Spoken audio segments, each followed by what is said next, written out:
dengan umur ketika dia sesudah menikah dengan Kilion, anak laki-laki Elimelek dan Naomi, mulai dengar tentang Allah, mulai dengar tentang Taurat, mulai ikut mungkin sembahyang. Saya yakin waktu itu lebih singkat daripada ketika dia masih gadis. Betul? Katakan dia menikah 17 tahun. Lalu dia maksud saya, dia gadis sampai umur 17, lalu dia menikah pada umur 17. Berapa tahun dia menikah? Itu waktu yang singkat. Suaminya sudah keburu meninggal. Dia belum mengenal banyak mengenai Allah, tetapi kepribadian Ruth itu sangat luhur sekali. Dibandingkan dengan Orpa, saudara lihat, Orpa sama-sama mendapat lingkungan yang serupa. Hidup tengah keluarga Naomi.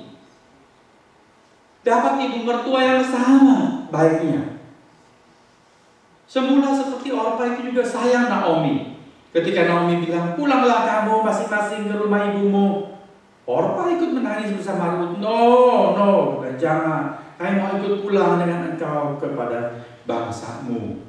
Tetapi sesudah Naomi bilang, menjelaskan lebih lanjut mengenai, aku sudah tua, enggak ada anak laki-laki lain. Kalaupun aku menikah lagi, anak-anakku masih bayi, kamu sudah tua, dia sudah nanti belasan tahun, kamu sudah nenek-nenek. Masa mau tunggu? Lalu Orpa mulai pikir kalkulasi untung rugi. Iya ya. Jadi susah juga nanti kalau seperti ini. Kan setiap orang juga harus pikirkan kesejahteraan diri sendiri. Kita kan harus mengasihi diri kita juga, memikirkan yang baik buat kita. Jadi, oke, don't blame me. Jangan salahkan aku. Engkau sendiri yang tawarkan aku pulang. Oke lah. Lalu dia peluk Naomi, dia kiss Naomi, farewell kiss, dan dia pisah dengan Naomi. Tidak ada orang yang mempersalahkan Orpa. Itu adalah hak Orpa, betul? Tetapi, saudara-saudara, berbicara mengenai kepribadian yang luhur, Orpa itu kalah dengan Ruth. Di dalam diri Ruth terdapat prinsip-prinsip yang Tuhan Yesus selalu sering tekankan. Tuhan Yesus menekankan jangan menoleh ke belakang. Ketika ada orang yang mau ikut Tuhan, lalu bilang dia mau pamitan dulu kepada keluarganya. Tuhan bilang setiap orang yang siap membajak, siap mengolah tanah dengan bajak, tetapi menoleh ke belakang, dia tidak layak untuk kerajaan Allah. Kalau orang membajak dengan luku itu ditarik kerbau, kalau di Indonesia begitu kan, sambil dia meluku, membajak, tapi nengok ke belakang, hasilnya bagaimana? Mencong-mencong, siksak nanti. Padahal dia harus bajak lurus, tanah itu diolah, digilir, diolah bagus, dibuat alur yang terarah, rata. Kalau dia menoleh ke belakang, acak-acakan. Wah, gak cocok, tidak pantas seperti itu. Tuhan bilang, orang yang mau ikut aku, jangan menengok ke belakang. Menengok ke rumah yang ditinggalkan, kampung halaman yang ditinggalkan, harta benda yang ditinggalkan. Mau ikut Tuhan, full. Ikut Tuhan, tidak bercabang pikiran. Ini adalah prinsip yang penting. Kalau kita bercabang pikiran, kita tidak bisa menghasilkan sesuatu yang prima. Konon ketika seorang panglima Meksiko memimpin satu armada mendarat di satu daerah, saudara-saudara, dia membakar semua armada yang tadi berlabuh di pantai. Kapalnya semua dia bakar. Lalu anak buahnya pikir, wah, lu kok dibakar semua kapal kita? Bagaimana kalau nanti kita kalah perang, kita nggak bisa lari pulang? Maka kemudian si jenderal itu mengatakan, justru itu aku tahu pikiran kamu. Kamu mempunyai cadangan. Kalau kalah perang, kamu mau lari pulang. Sekarang semua kapal itu aku bakar. Supaya apa? Supaya kamu tahu, kamu tidak bisa pulang. Tidak ada jalan lain, tidak bisa mundur lagi, selain cuma maju terus, pantang mundur. Tuhan Yesus mempunyai prinsip seperti itu, dan ada di dalam diri Ruth. Bukankah tadi Orpa juga sama seperti Ruth, ambil keputusan mau ikut dengan Naomi pulang ke Bethlehem? Tetapi mengapa di tengah jalan Orpa setelah dapat tawaran-tawaran, dia pikir 2 kali, 3 kali, oh iya, udah diurungkan saja. Lalu dia pulang ke kampung halamannya. Tetapi Rut katakan tidak. 1 kali aku putuskan ikut engkau Naomi, aku ikut sampai akhir. Kalau aku mengasihi engkau, aku mengasihi engkau sepenuh hati, bukan karena kau mengasihi untung rugi. Aku mau setia dalam segala cuaca, sekali untuk selamanya. Saudara, apakah kita mau memupuk kepribadian seperti itu? Kalau sudah ambil keputusan yang benar, keputusan yang baik sesuai kehendak Tuhan, tidak mundur lagi. Seperti sebuah lagu mengatakan, ku ikut Yesus dan tidak akan mundur lagi. Ku ikut Yesus meskipun sendiri, tetap ikut, tidak mundur. Itu kepribadian seperti itu yang perlu dimiliki dalam diri orang-orang yang mau diperkenan oleh Allah. Tuhan Yesus berkata juga kepada orang yang mau mengikut Dia, engkau mau mengikut aku? Serigala punya lubang, burung punya sarang, anak manusia tidak ada tempat untuk membaringkan kepala. Engkau mau ikut aku? Hidup mengikut aku itu susah. Betul kamu mau ikut aku?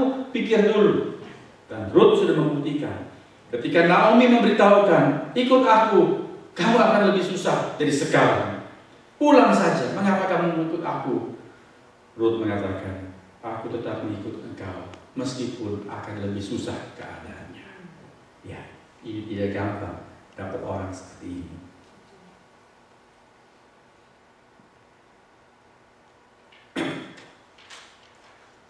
Sayang sekali orang seperti Orpa. Dia mendapat kesempatan berkat, tapi karena kepribadiannya mendua hati, dia menghilangkan berkat yang Tuhan siapkan untuk dia. Tapi Rut terus setia sampai akhir. Kalau saudara nanti baca pasal 2, pasal 3, memang hidupnya itu susah sekali. Tetapi ternyata di akhir nanti happy ending, sebab dia menikah dengan Boaz dan melahirkan Obed. Obed berarti hamba. Dia menghamba kepada Allah. Dan Obed memperanakan Isai, dan Isai menjadi ayah Daud, dan Daud menjadi nenek moyang Yesus Kristus. Hari ini bagaimanakah cara kita mengambil keputusan-keputusan? Hari ini bagaimana kita menyikapi manusia-manusia di sekitar kita? Saudara, marilah kita memperhatikan Naomi, Orpa, dan Rut. Bakat-bakat kepribadian apakah yang ada dalam diri kita? Apakah seperti Naomi, seperti Orpa, atau seperti Rut? Tetapi apapun dan betapapun, Tuhan masih memberikan kepada kita kesempatan. Oleh sebab itulah kita mendengar firman Tuhan pada sore hari ini, supaya kita belajar membangun diri kita menjadi orang seperti Naomi, seperti Rut. Dan cepat atau lambat kita tahu Tuhan membentuk kita bagikan mutiara-mutiara yang berkenan untuk Dia pilih, Dia pakai, Dia berkati. Amin.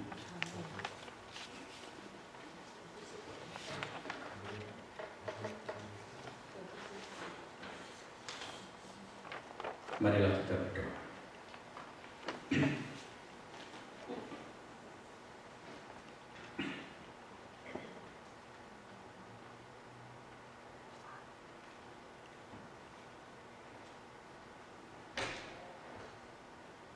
Ya Tuhan, kalau orang seperti Naomi yang hidupnya begitu penuh dengan kepahit getiran, namun tetap bisa menjadi berkat dan menjadi satu kepribadian yang menarik, yang membuat orang lain respect dan mengasihi dia, bahkan menantu perempuannya sendiri. Kalau orang seperti Rut yang dibesarkan di tengah lingkungan yang tidak sama sekali mengenal Allah, di tengah lingkungan yang menyembah berhala, di tengah lingkungan yang kafir, yang penuh kejahatan, tapi mempunyai kepribadian yang setia, yang lembut, yang mau senasib sepenanggungan dengan orang lain meskipun susah. Ya Tuhan, bukankah kami yang begitu banyak mendapat pembekalan dan pembinaan firman Tuhan, bukankah kami yang mendapatkan lingkungan yang baik, lingkungan umat Tuhan, sepatutnya dapat memiliki kepribadian yang luhur macam Naomi dan Ruth. Tuhan, tolonglah kami agar kami tidak menghilangkan kesempatan-kesempatan berkat karena perhitungan-perhitungan untung rugi diri sendiri.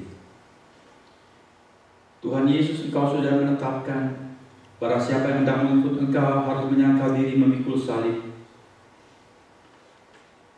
Bukan mempertahankan nyawa, melainkan rela kehilangan nyawa karena ketaatan kepada